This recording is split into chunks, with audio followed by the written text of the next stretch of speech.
At eto na, Sandro Marcos at Martin Romualdez tinaguriang The Pork Barrel Kings. Aroy! Sa gitna ng inilabas na report kamakailan ng Philippine Center for Investigative Journalism o PCIJ, tinawag dito na Pork Barrel Kings sina Ilocos Norte 1st District Sandro Marcos at dating House Speaker Martin Romualdez. VP Sara Duterte kinontra ang pagkakatanggal kay Congressman Kiko Barzaga. Okay? It's either tanggalin nila or kakasuhan nila, at yan po ang sinasabi ni VP Sara Duterte. Yan po ang sinasabi niya dito sa pagkakatanggal kay Kiko Barzaga. At ito po ang kanyang sinabi: mga ninakaw sa flood control projects, idinadaan sa bagong teknolohiya para mailabas ng bansa ang pera. Sa mga sangkot sa flood control scam para itago ang perang nakulimbat, dinadaan daw yan sa cryptocurrency. Mabawi pa kaya yan? Dahil sa maling sistema ng pag-iimbestiga ng ICI, isang opisyal abay nag-resign. Pag-uusapan po natin yan maya-maya lamang, mga kababayan.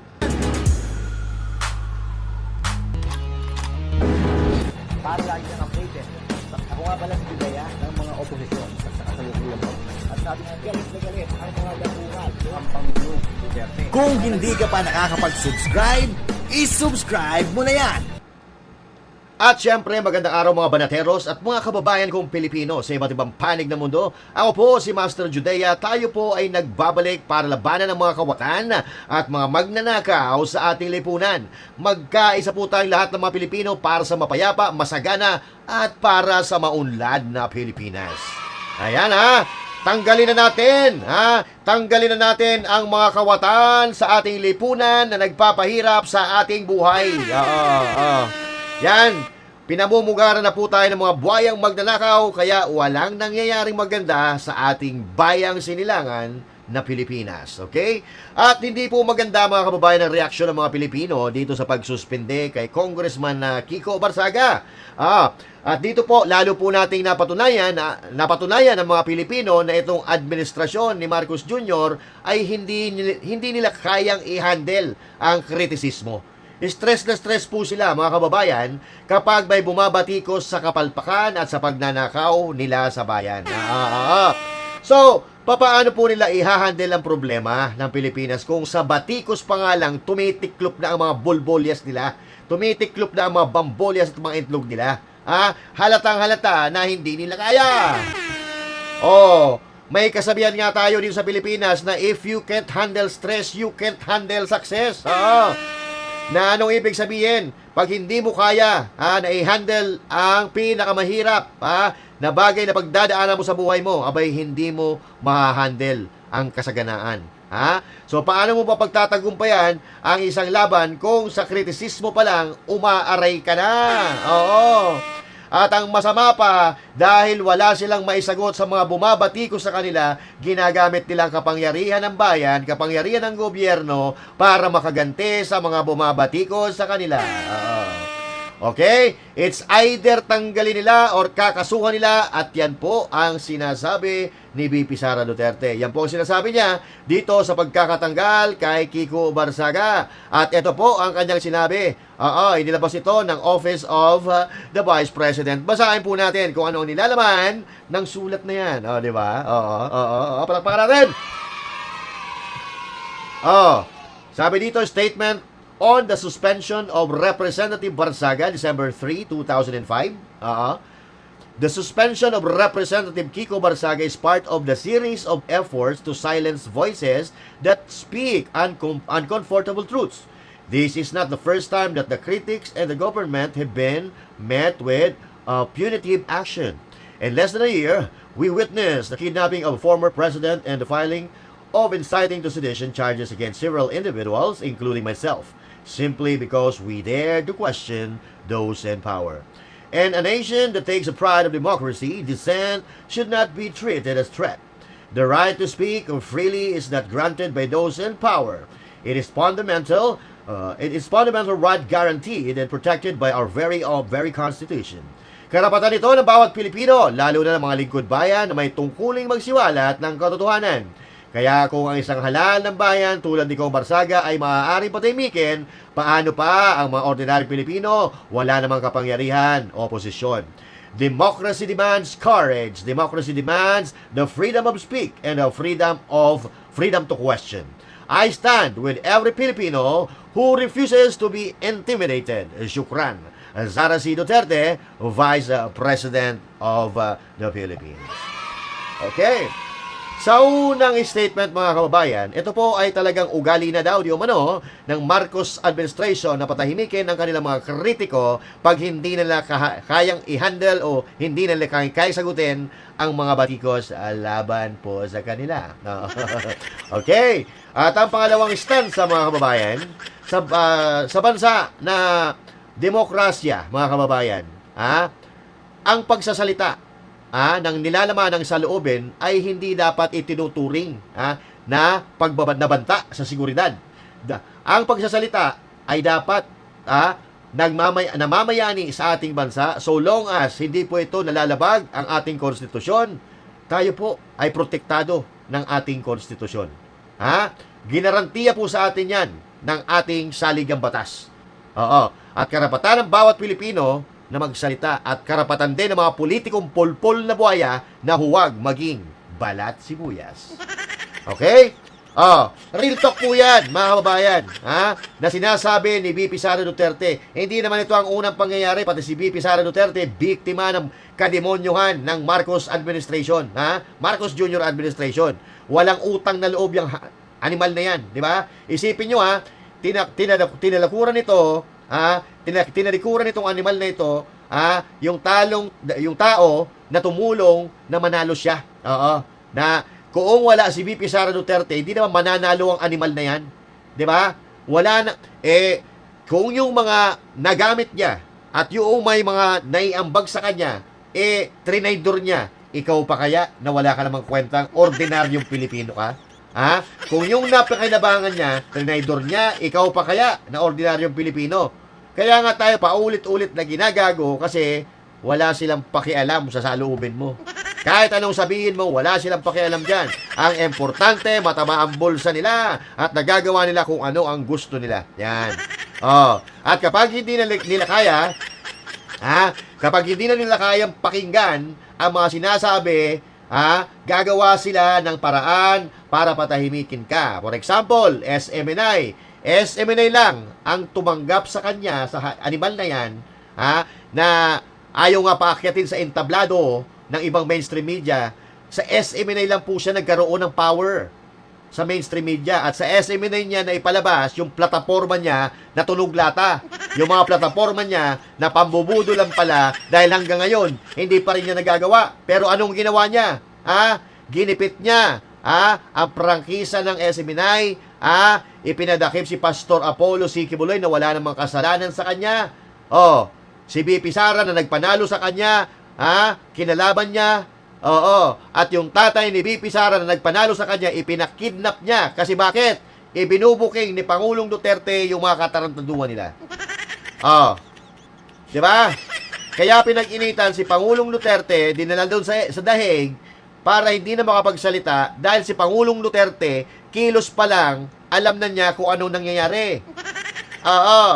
Kaya nga pinadala siya para manahimik doon sa dahig. Biruin nyo si President Duterte, hindi magnanakaw, pero bakit nakakulong siya? Samantalang itong mga magnanakaw sa lipunan mula 2022 hanggang ngayon, nagnanakaw pa rin sila base sa paliwanag ang statement ni Congressman Leviste. Ayan, namamayagpag pa rin sa pagnanakaw hanggang 2026 budget. May insertions pa rin. Ipinadala nila si PRRD doon sa dahig dahil alam ni PRRD ang mga galawan nila. Alam ni PRRD kung ano ang ginagawa nila. Isinisiwalat ni PRRD kung ano ang mali nila. Kaya ayon, pinatahimik siya, pinadala sa ibang bansa. Diba? Wala na pong matinong tao na maniniwala kay Marcos Jr. At sa mga kampon niya katulad ni Claire Castro. At kung sino pa, mga kampon niya na nagtatanggol sa kanya. Wala na maniniwala dyan. Sirang-sira na po ang pagkatao nila, credibility nila, kahit pilit pa nilang sinasalba. Gumagamit na ng mga bayarang media, gumagamit ng mga bayarang trolls para linisin yung dumi nila. Oo. 'Di ba? Oo. Isa-isa na pong umaalis yung mga kakampi nila dahil hindi na kinakaya ang kademonyuhan po nila. Tulad na lang yung halimbawa nito. Ayan po mga kababayan. Bongbong Marcos Jr. Unti-unti nang nagsisialisan ang mga tuta mo. Unti-unti nang nagsisialisan ang mga ginagamit mong politiko para mapagtakpan ang mga pangalan ninyo. Dahil ito po, yung dating sekretary ng DPWH na si Rogelio Babe Singson na kani-kanina lang ay commissioner pa ng ICI ay nag-resign na. So to. At ito po ay kumpirmado nag-resign na po itong commissioner na ito. So hindi na siguro matiis ni Singson ang nakikitang kasinungalingan at pagtatakipan ng mga mastermind dyan sa ICI na yan, kaya ayan, napilitan siyang mag-resign. Di ba? Konting-konti na nga lang yung mga matitino dyan sa kampo mo, Marcos Jr., nagsisialisan pa kasi nga di na nila kinakaya ang kademonyuhan ninyo. Biruin mo ang daming pinangalan ng kongresista pero hanggang ngayon wala pang nakukulong. Ang nakakasuhan at kinakasuhan nila yung mga maliliit na isda tulad ng nakikita nyo sa screen. Itong mga pangalan na ito, mga kababayan na nakikita nyo sa screen, hindi natin narinig sa bibig ng mga testigo yan, na yung mga testigo na naghahatid mismo ng pera.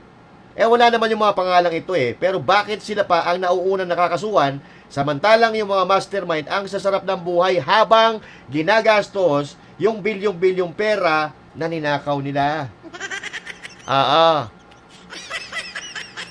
Yung mga pangalan na yan na nakikita nyo sa screen, hindi naman natin narinig yan kahit kailan. Ang nangyayari dito, paulit-ulit at patuloy tayong nililinlang ng ICI na yan na alam naman natin kung ano ang dahilan kung bakit tinatagpo yan. At ito, bagong-bago, bagong target nila, yung mga senador. Isa na po itong inirekomendang kasuhan ng plunder ay si dating Senator Bong Revilla. Di ba kasama ito sa alyansa nila? Di ba kasama ito sa alyansa nila? Now, dahil wala na siyang pakinabang, natalo na siya, niyayari na. At dahil hindi siya nagsasalita, hindi niya pinagtatanggol si Marcos Jr., yayariin na siya.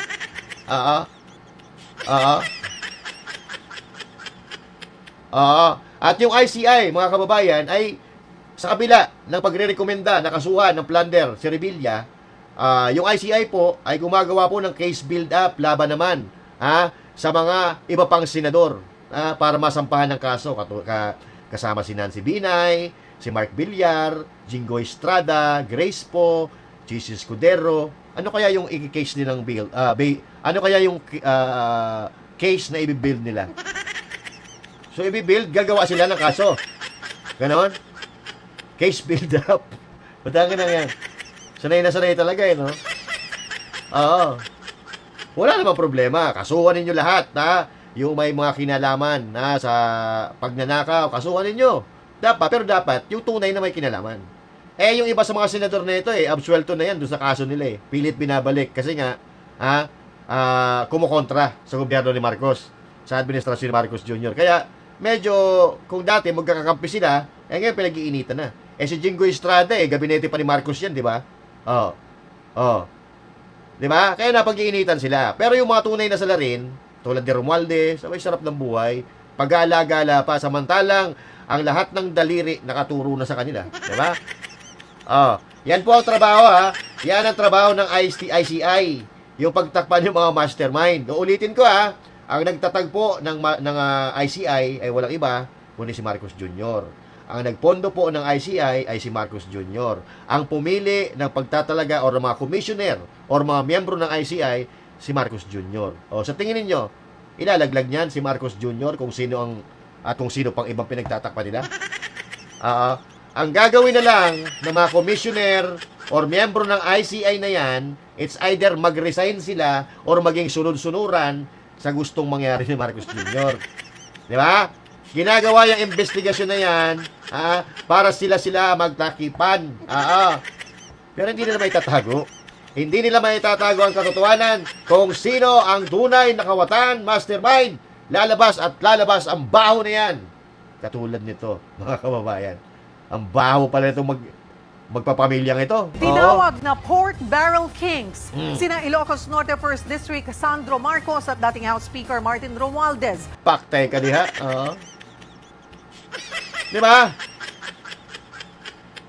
You will not be called. You will not be called a pork barrel king for nothing. Ibig sabihin, naiangkop sa inyo yung salitang pork barrel kings dahil nakitaan kayo. Nakitaan kayo ng mga bagay-bagay na magtuturo sa inyo or papangalan sa inyo bilang pork barrel kings. Diba? Bakit daw? Bakit kaya dyan sila tinawag na pork barrel kings? Di puta, ako pork lang, bawal pa. Kaya pork barrel, pork barrel. Samantala ako, bawal sa baboy.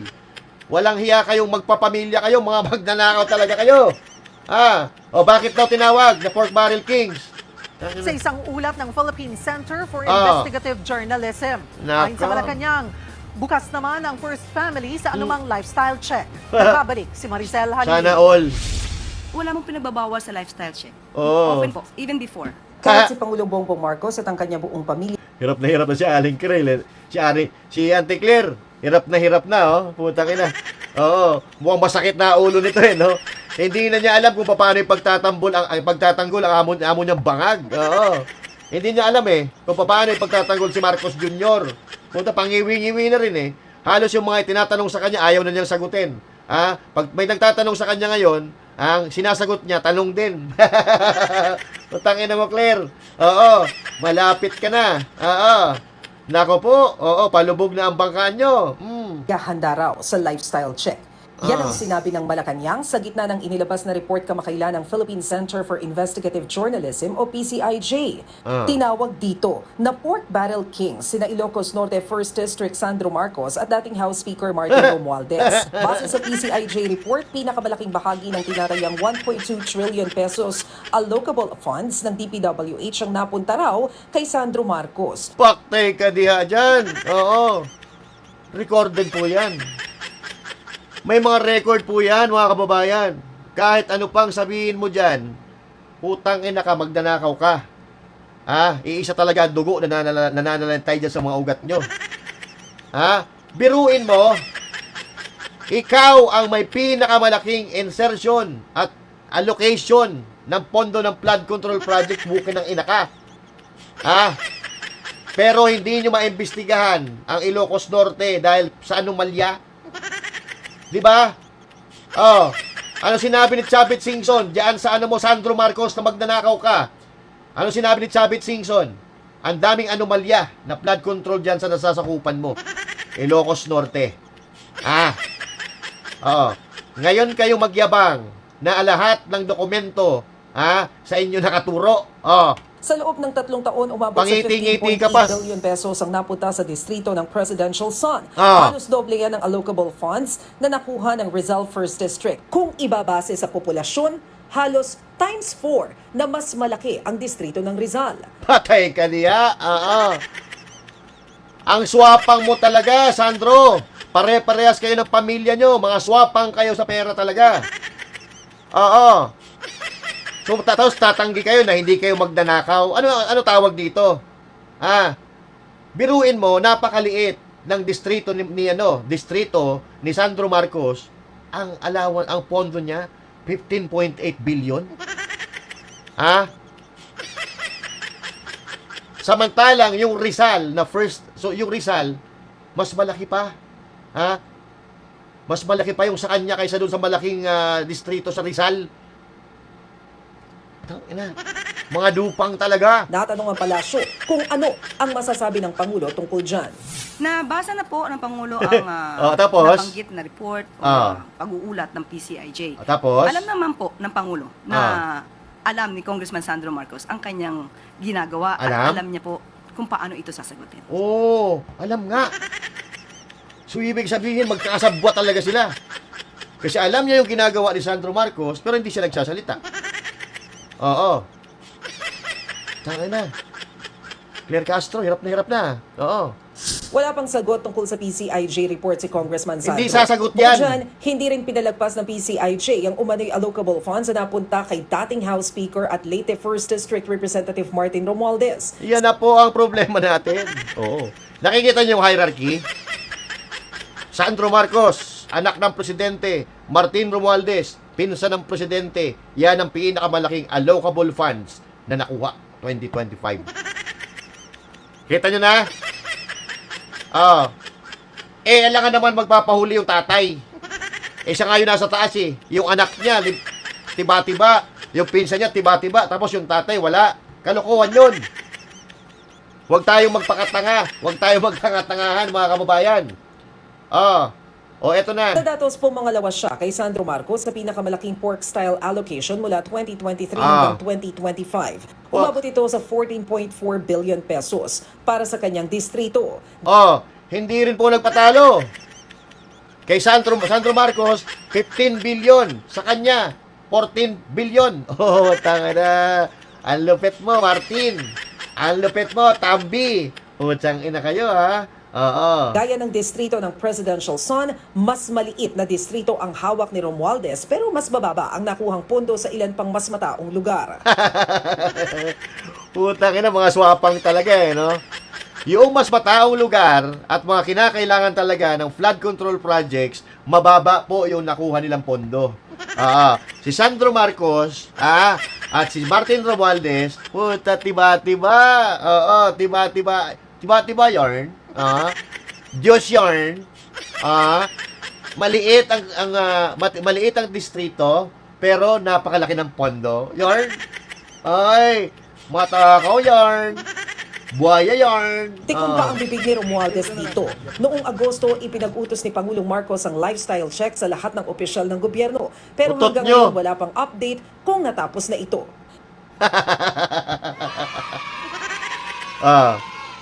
Kunyari, no?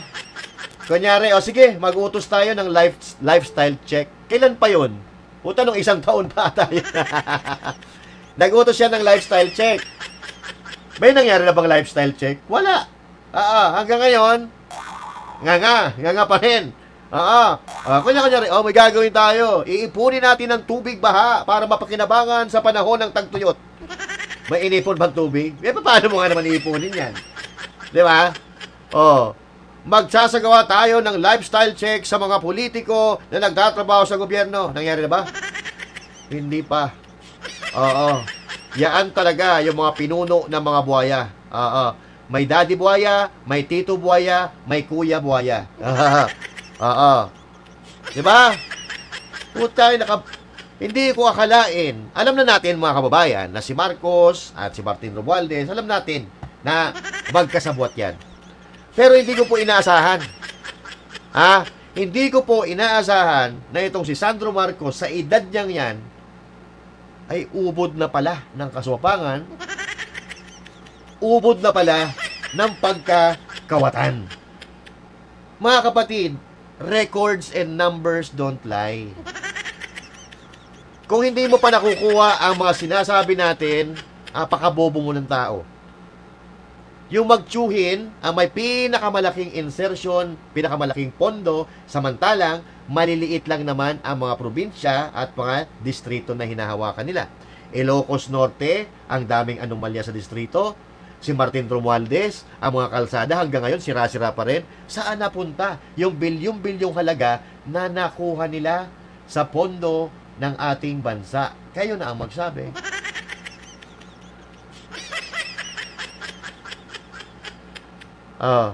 Huwag tayong patanga-tanga dahil lahat tayo apektado ng ginagawa nila. Hindi ba dapat yaan ang mga kinukulong? Diba? Hindi ba dapat yung, ayun na may mga numero na nga eh. So, bakit sila ang sabihin na natin, anak siya ng Pangulo. Pero, dapat ba na kumuha ka ng sobra-sobrang pondo sa pangangailangan ng distrito mo?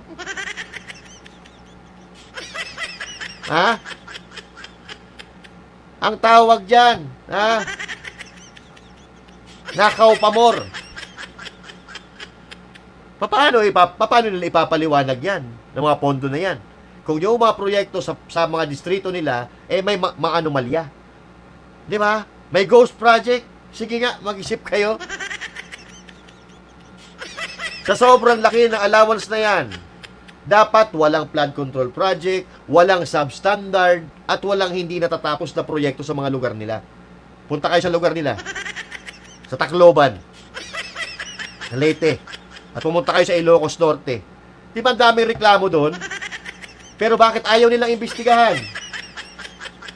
Pinsan kasi yan ng presidente at anak ng presidente. Kayo naman.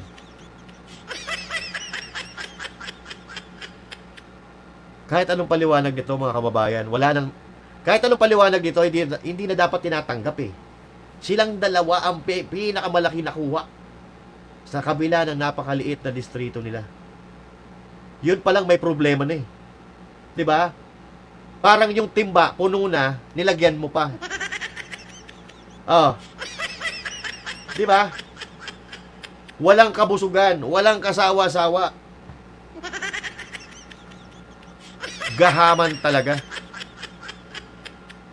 Ano daw gagawin nila? Sige, ito. Sige. Walang exempted sa lifestyle check. Yan ang binigyang diin ng palasyo. Kaugnay ng panawagang isa-ilalim sa lifestyle check ang presidential son na si Congressman Sandro Marcos. Yan ay matapos pong iulat ng Philippine Center for Investigative Journalism na nakinabang umano ang kongresista sa allocable funds mula 2023 hanggang 2025. At live wala sa Malacanang, nasa frontline ng balitang yan, si Maricel Halili. Maricel, ano ba ang sinabi ng palasyo tungkol dito sa isyong kaugnay ni Congressman Sandro? Alam mo, tama ka, Rus. Wala nga nakikitang problema ang Malacanang kahit na isa-ilalim. Natural, wala makikita problema yan eh. Walang makikita problema yan kasi sila ang pinatutunguhan eh. Kaya nga may ICA dyan eh. Di ba? Sige, imbestigahan natin si Marcos, isalang natin, si Sandro Marcos, isalang natin sa ICI. Tayo ba naman maglulukuhan pa? Sino nagtatag ng ICI na yan? Dahil na, si Martin Romualdez nga ay nabsuelto eh. Yung anak pa kaya ng presidente? Huwag kayong pagagi-gagi.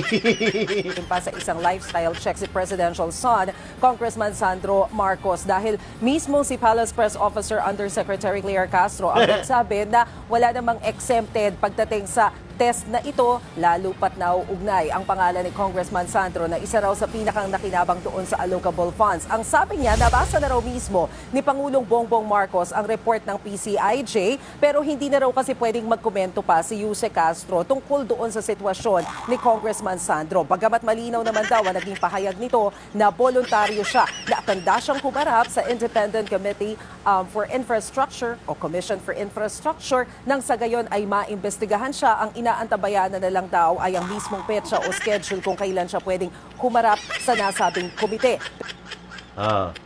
Kahit ikulong mo sa ICI yan, kahit 1,000 mo papuntahin sa ICI yan, wala tayong asahan dyan. Tangina naman kayo. Bukas daw sila sa lifestyle check. At sana, kung gaano sila ka-open sa lifestyle check, sana ganun din sila ka-open sa hair follicle test. Di ba? Pero, yung matagal ng panawagan ng mga Pilipino, bakit di nila ginagawa? Hair follicle test. Napakadali nun. Hindi yan kakain ng isang araw. Hindi na kailangan ng hearing dyan. Hindi na kailangan ng investigasyon. Pupunta ka lang. Doon sa drug testing, hair follicle testing, tapos na ang usapan. Pero bakit di nyo ginagawa? Bakit? Dahil kung pagbabasihan natin yung mga sinabi ni Pangulong Duterte, sinabi ng kanyang auntie na si Amy Marcos, yung droga nananalaytay na sa mga dugo nila. Automatic yan. Pagkasalang pa lang yan, positive na. Tiyahin na nga mismo, Amy Marcos na nagsabi. Bakit naman payag sila sa lifestyle check? Bakit kaya? Yung perang nakuha nila or ninakaw nila, pwede nilang itago kung saan-saan na hindi po pwedeng makita, kaya napakalakas ng loob nila na maghamon ng lifestyle check na yan. Itigil na natin yung lokohan. Si Magalong na mismo natuta nyo ngayon. Si Magalong, nakala ko matino. Yung kalbo na mayor ng Baguio City na ngayon ay tuta na rin ni Marcos. Nakala ko may tino at may prinsipyo at paninindigan. Putang ina, bumaliktad na ang kawatan. Nagpakita na ng tunay niyang kulay. At si Magalong mismo ang nagsabi na hindi na nagbabangko ang mga kurap. Yung mga kurap na politiko, kurap na personalidad, hindi na nagbabangko. Sa vault na po nila ninalagay ang perang ninanakaw nila sa sobrang dami. Siyempre, kung bilyon-bilyon ang ninakaw mo, ikaw ba naman, ilalagay mo yan sa bangko? Siyempre hindi. Kasi kung questionin ka ng mga Pilipino, ilalagay mo yan sa vault mo at kung saan-saan na lugar na hindi po pwede makita ng tao. Huwag tayong tatanga-tanga. Yung mga magnanakaw, mga tuso po yan. Gagawa po yan ng gagawa ng paraan. Para mailabas nila at maitago yung mga ninakaw nila sa ating bayan. Diba? Yung iba pa nga dyan, hindi na bolt. Tinatago yung napakaraming pera sa kwarto na nila. Room vault ang tawag doon. Yung isang kwarto, ginagawa nila, pinafireproof nila, ginagawang imbaka ng pera. At maliban dyan, mga kababayan, pwede kang gumamit ng pinakabagong teknolohiya para hindi halata na marami kang pera. Kasi ito, hindi po ito kontrolado ng bangko. Yung cryptocurrency na ginagawa ng mga kurap na politiko na daluyan ng pera na ninanakaw nila sa gobyerno. Katulad nung dati, di ba? Bakit nagsusugal sa kasino ang mga DPWH engineers, yung mga direktor? Bakit nagsusugal? Kasi yung pera na ninanakaw nila sa pondo ng DPWH, hindi po nila pwede na idirekta na ihulog or ideposito sa bangko nila. Kasi mako-question kung saan galing yung pera. Kaya pumupunta sila sa kasino. Sa kasino, ibinibili nila ng pitsa, yung mga bilog na casino coin, yung kanilang pera na milyon-milyon. Magpapatalo sila ng 100,000, 200,000, o kahit 1,000,000 pa ipatalo nila. Pero pag uwi nila, malinis na pera, cheque, galing sa sugalan.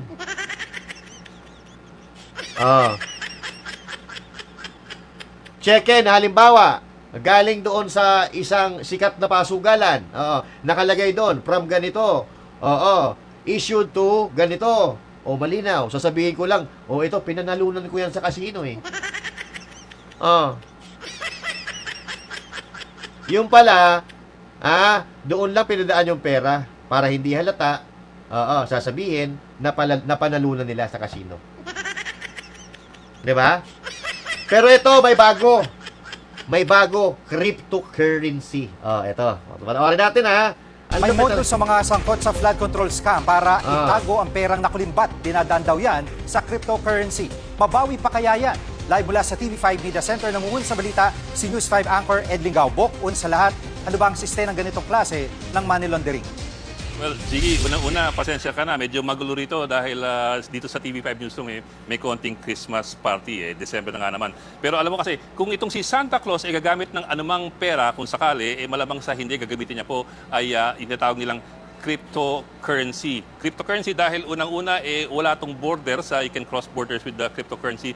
At number two, hindi mo in many ways kailangan ng ID or address para makapag-exchange o trade ng cryptocurrency. So it gives you a level of anonymity and security na wala dun sa typical banking. Na ngayon, ito ayon po sa Cybercrime Investigation Coordinating Council kay Yusek Aboy Paraiso, mukhang ginagamit na nila ngayon ang cryptocurrency to help in laundering money coming from mga flood control scandal scams. Bakit itong cryptocurrency? Yun nga, kasi you don't need the physical banks, you don't need physical money, you just need digital transactions using digital tokens.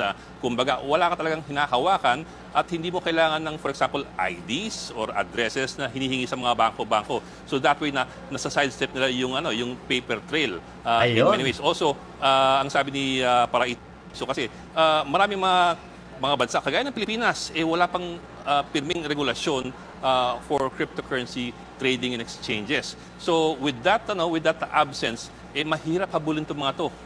Paano mo nga habulin kung in effect legally hindi pa siya recognized at hindi pa siya mare-regulate. So doon pa lang may problema na yung paghahabol sa mga cryptocurrency at yan ang minamaximize ngayon nitong mga gumagamit ng cryptocurrency. Ayan mga kapatid. Ang cryptocurrency. So cryptocurrency, ano nga ba ito? Ito po ay isang uri ng digital na pera na gumagamit ng cryptography upang maging ligtas ang transaksyon. Hindi ito hawak o kontrolado ng gobyerno or ng Bangko Sentral ng Pilipinas. Sa halip, ito po ay pinatatakbo ng isang decentralized network gamit ang teknolohiyang tinatawag na blockchain. Paano gumagana ang cryptocurrency? Blockchain daw, sabi blockchain. Isang pampublikong digital ledger. Para kung saan nakarecord ang lahat ng mga transaksyon. Okay? Decentralized, walang iisang kumpanya o gobyerno ang may control. So wala makakakontrol. Pag sumali ka dyan sa cryptocurrency, may access ka doon sa pera mo. Makikita mo kung bumababa ba yung value. Parang ano ka sa stocks. Bumibili ka ng stocks, parang ganon. At nandun lang yung pera mo, naka-steady lang yun doon. Minsan bumababa, minsan tumataas, at anytime, pwede mo po yung withdrawin. Okay? Pwede mo withdrawin kasi hindi kailangan ng ID, hindi kailangan ng perma, digital. So, ito na po, mga kababayan, ang ginagamit na modus para mailabas nila yung pera sa bansa. Siyempre dito sa Pilipinas, siyempre magki-cryptocurrency sila, lilipad sila pa ibang bansa, at doon sa ibang bansa, doon nila i-withdraw ngayon yung pera na i-deposit nila. Ang galing. Di ba? Ang galing. Tapos, ngayon, babanatan tayo ng mga Marcos na okay lang daw, open sila sa lifestyle check. Walang hiya. Tayo pa ba naman ay gagaguhin ng mga ito? Sinong magnanakaw ang magpapasok ng bilyong-bilyong pera sa kanyang bangko na wala naman silang negosyo kundi ang pagtatrabaho sa gobyerno? Kung ako magnanakaw ako, ang bobo ko naman. Kung yun ninanakaw ko, ilalagay ko sa bangko. Apaka-bobo ko nun. Kasi automatic yun, mahuhuli ako. Wala naman, magkano ba sweldo? Magkano sweldo ng isang kongresista? Sabihin na natin, magkano sweldo ng isang presidente? Pag nagkaroon ka ng questionableng pera sa bangko mo, saan mo kinuha yun? Malamang ninakaw mo. Kahit paulit-ulit kayo mag-lifestyle check, wala nang maniniwala sa inyo. Dahil doon pa lang, doon sa sistema o sa sitwasyon na kayong dalawang magtito ang may pinakamaraming pondo na nakuha sa flood control projects, questionable na. Na napakaliit ang distrito nyo at baka nga hindi kailangan ng flood control project diyan sa mga lugar ninyo, pero kayo ang may pinakamalaki na nakuha na pondo. And that is the reason why you are called the pork barrel kings. Totoo naman diba? Kayo magtito. Sana yung magtito. Wait lang. Hanapin natin. Magtito. Ayan, oh. Siya magtito talaga, oh. Paano nyo ipapaliwanag yan ngayon? Paano nyo ipapaliwanag kung bakit sa liit ng distritong hawak nyo, kayo ang pinakamalaking pondo? Oh. Ano sasabihin nyo sa tao? Legal naman yan, nasa proseso. Putang ina nyo. Oo. Ang ibig sabihin yan, mga sugapa kayo, mga swapang kayo, na sobra-sobra ang pera kinukuha nyo kumpara doon sa pangangailangan nyo, gago. Oo. Pasensya na po mga kababayan kasi hindi natin mapigilan na mapamura dito kasi tayo, nagtatrabaho tayo araw-araw, nagba-buy and sell nga di ba? Pinapaikot natin yung pera natin para kahit papaano magkaroon ng extra kita Oo. Tapos nakakawin lang pala ito mga dahil nang ito. So sino matutuwa dyan? Oo. Sino matutuwa dyan? Hindi lang mura binibigay dyan sa mga yan Di ba? Pero matatapos din yan mga kababayan dahil Diyos na po ang gagawa ng paraan. So eto, ipinapakita sa atin ni Lord kung paano tayo ginagago, paano tayo pinagnanakawan, paano tayo tinatarantado, paano tayo niloloko. Di ba? Kung yan, lifestyle check, tanginan nyo. Oo. So mga kababayan, kung may comment po kayo o opinion dito sa pinag-usapan natin ito, i-comment niyo dyan. Pag-usapan natin yan sa susunod na talakayan. And again, this is Master Judaism. Thank you. God bless you all. And to God be the glory. Tangina, nakakainit ng ulo. Oo. Hindi na po ito, hindi na ito loko-loko mga kababayan. Hindi na ito loko-loko. Kapakanan na po ng bansa ito. Hindi na ito kita dyan hindi na ito para dyan sa kinikita natin sa social media. Ito, grabe. Garapalan na po ito. Talagang tagos na po ang galit natin sa mga inayupak na ito. Oo. Sobra. Hanggang ngayon, 'di ba? Na-content natin ng isang araw, hanggang ngayon may insertions pa rin. Nagbabalak pa rin sila magnakaw. Grabe. Sobra na. Oo. Tama na. Palitan na dapat. Okay? My name is Master Judea, Huwag kakalimutan. See you. God bless you all and to God be the glory. Magandang araw po sa inyo lahat.